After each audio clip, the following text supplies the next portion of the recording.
It's been a while that we've been working on a lot of sickle cell videos and we've been talking to warriors.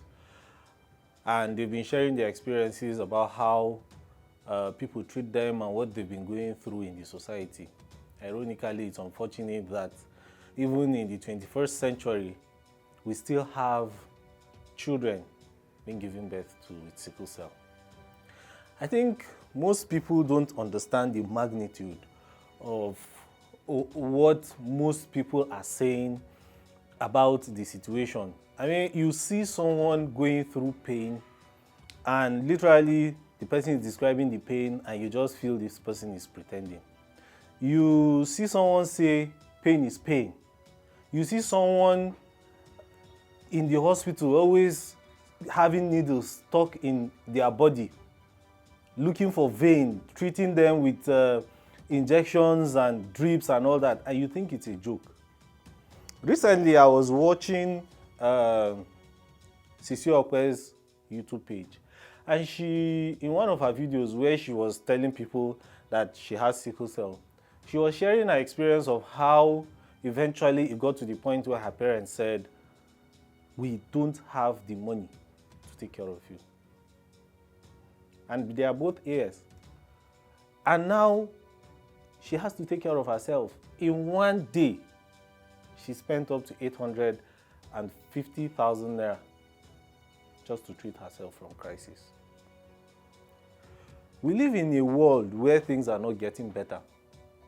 We live in a country here in Nigeria where things are even worse. And yet Nigeria is the sickle cell capital of the world. How can we in a year be giving birth to 150,000 children with sickle cell? Most of them don't survive because the conditions are not conducive. But the ones that do, you know what they go through. So, economically, we're not doing well in this country. Health-wise, we're not doing well in this country. And yet, people think there are situations we can find a way around it.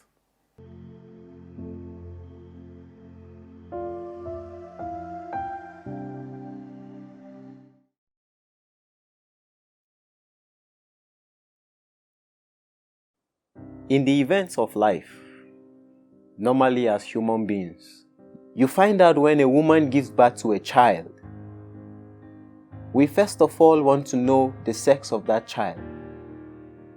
There's that curiosity.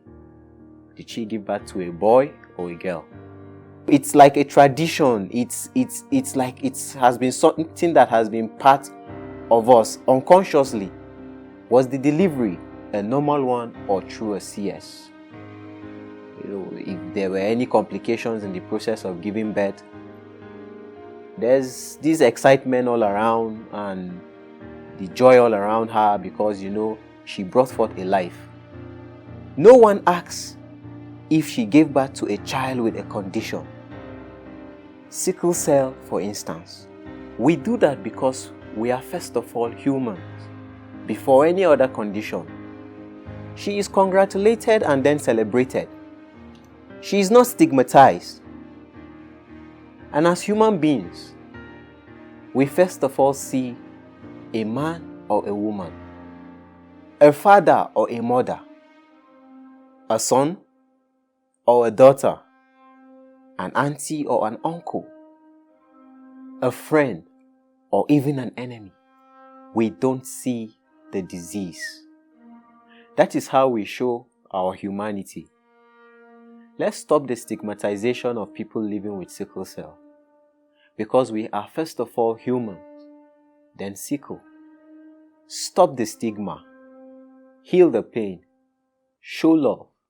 Let's eradicate sickle cell together.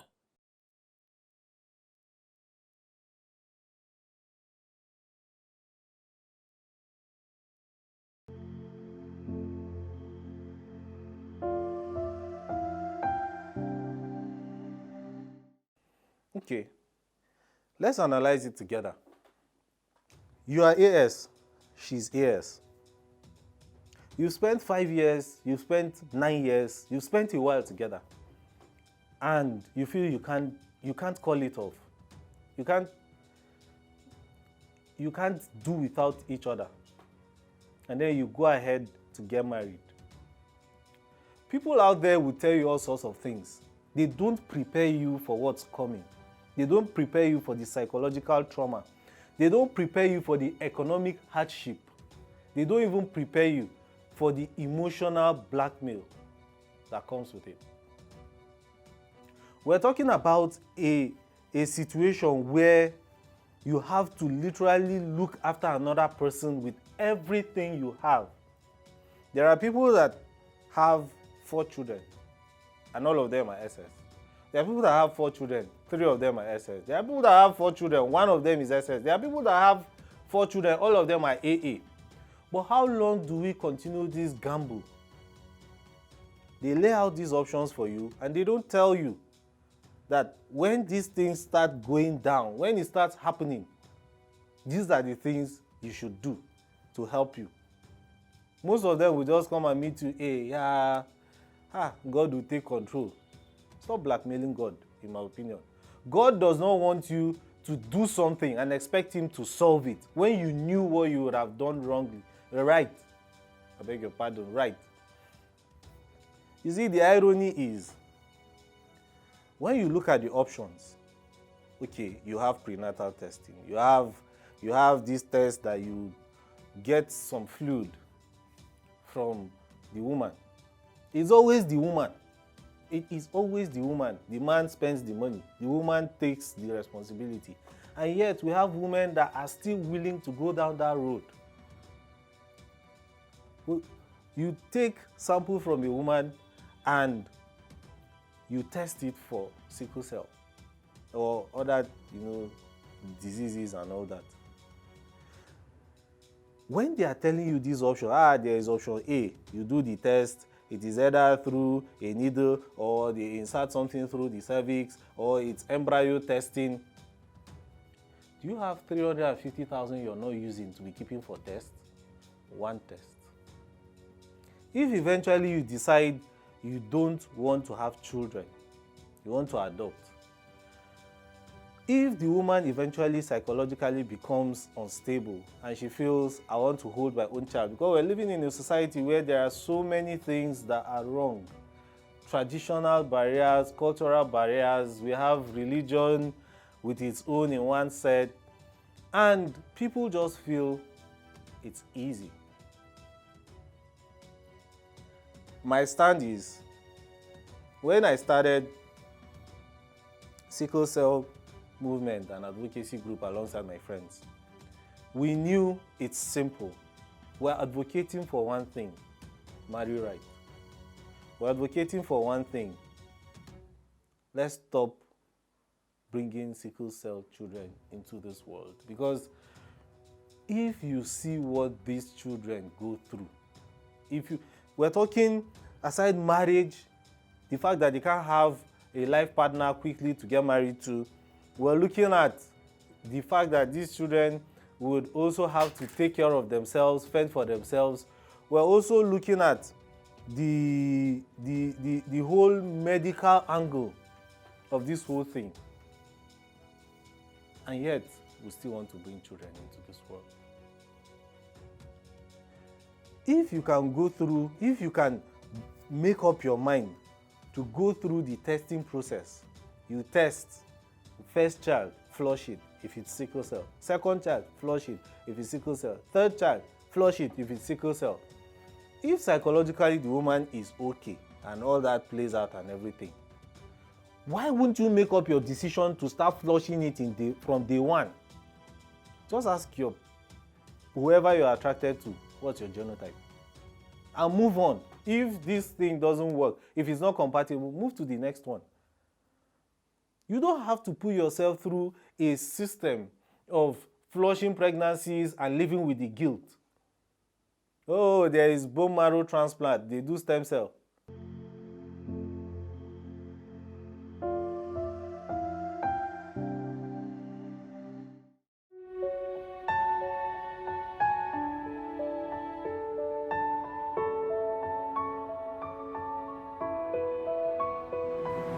We light a candle for our fallen and broken warriors.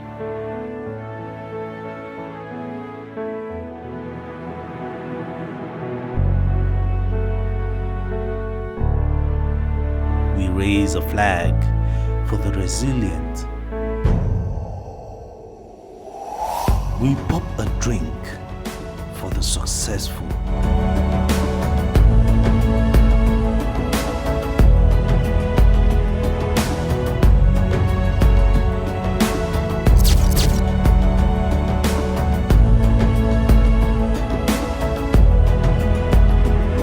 And we come together to celebrate one another. We fight living with sickle cell. We conquer because we are warriors.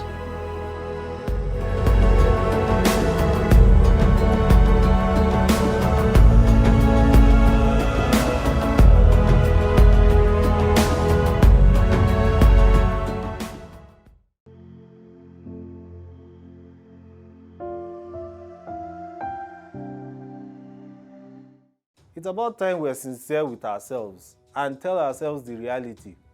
These things are not going anywhere. They are with us. So it's either you make up your mind to do the right thing or you live with the consequences.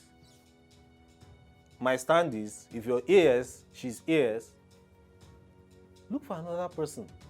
People have broken relationships for anger issues. People have broken relationships for infidelity. Yes, I understand. We're AS.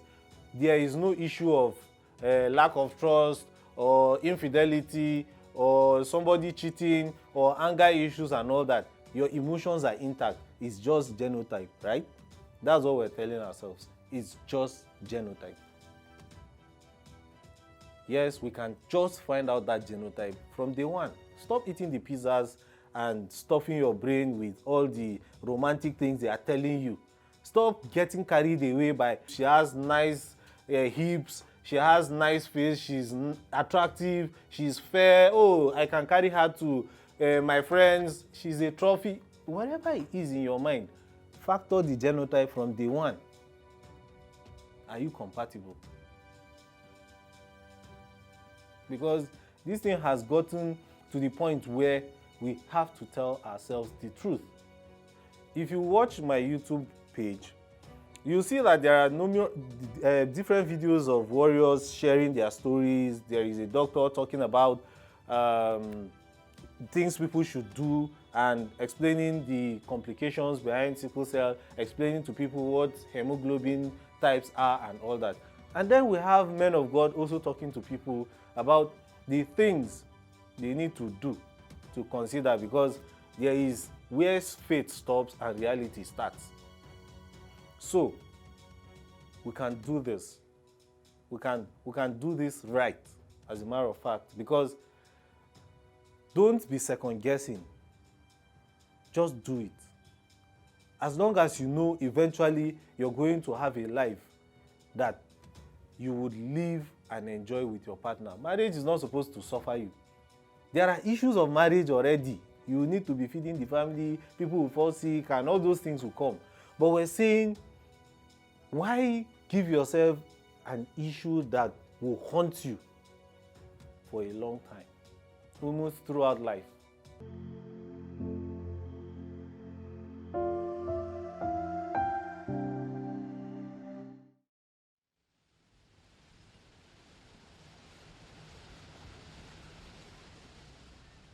I have sickle cell, but I'm not a sickler. An individual like me is not stigma.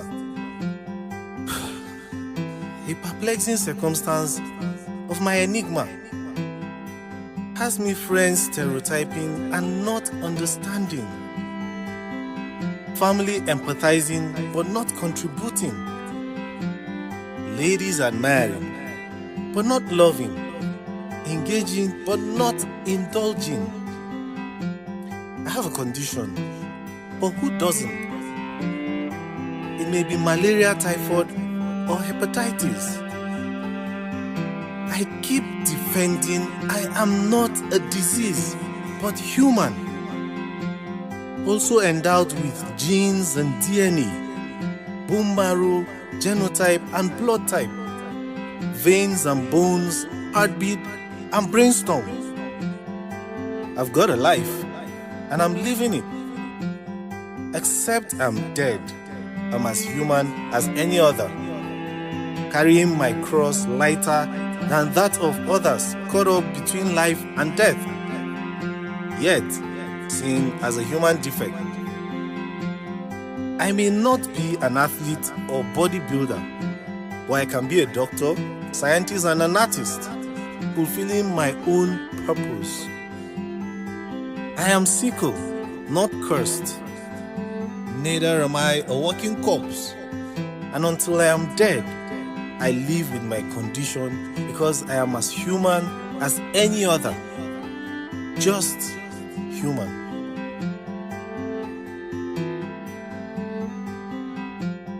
I have sickle cell disease, but I'm not a sickler. I am a lady, not a walking corpse. I am a girl, a lover, not a pandemic. Guys admiring but not approaching, crushing but not toasting, lost in my vulnerability, following my friendship. I am a woman, not a spirit. I am a mother, a wife and a guardian, not a pawn. I am human enough to overcome the stigma of my stereotype. I have a lot to offer because I'm not a weakness.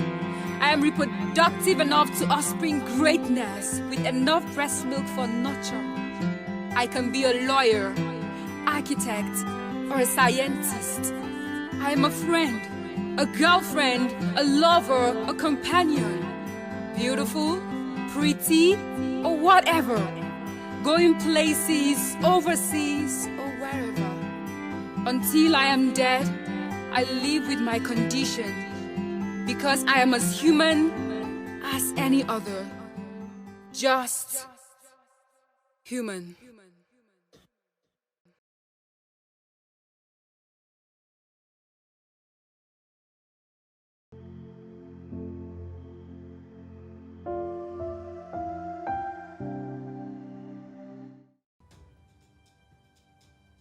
There are people with different conditions. I've said this before. People have HIV, people have typhoid, people have malaria that deals with them. People have pneumonia, people have hepatitis, people have diabetes, high blood pressure and all that.